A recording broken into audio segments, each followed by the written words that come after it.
મારી ભૂલ થઈ ગઈ કે હું આ ઘરમાં પાછી આવી. અરે બરાબર હોસ્ટેલમાં જીવતી હતી. અહીંયા આવી તો સ્મોક કેમ કર્યું, ડ્રિંક કેમ કર્યું, બાર કેમ ગઈ? આ બધી વસ્તુ આપણે સંસ્કાર નથી બેન.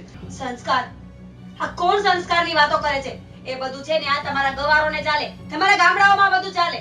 અહીંયા સિટીમાં આવું બધું નથી હોતું. હું ફોરવર્ડ છું, આ જમાનાની ભણેલી ગણેલી છોકરી છું. મને ગમે છે આ બધું કરવું. હા પણ આપણે ગમે તેટલા ફોરવર્ડ હોય, ગમે એટલા ભણેલા ગણેલા હોય, પણ આપણા ઘરના સંસ્કાર, માવતરના સંસ્કાર કંઈક તો હોય ને બેન. શું સંસ્કાર?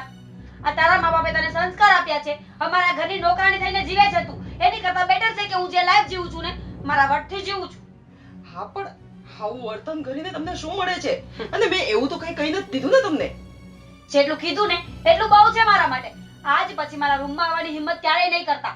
આ મને છે ને ગુસ્સો એટલે જ આવે છે. હું આ જ્યારથી આ ઘરમાં આવી છું ને ત્યારથી તમારી રોજની કઈ ને કઈ માથાકૂટ તો હોય જ.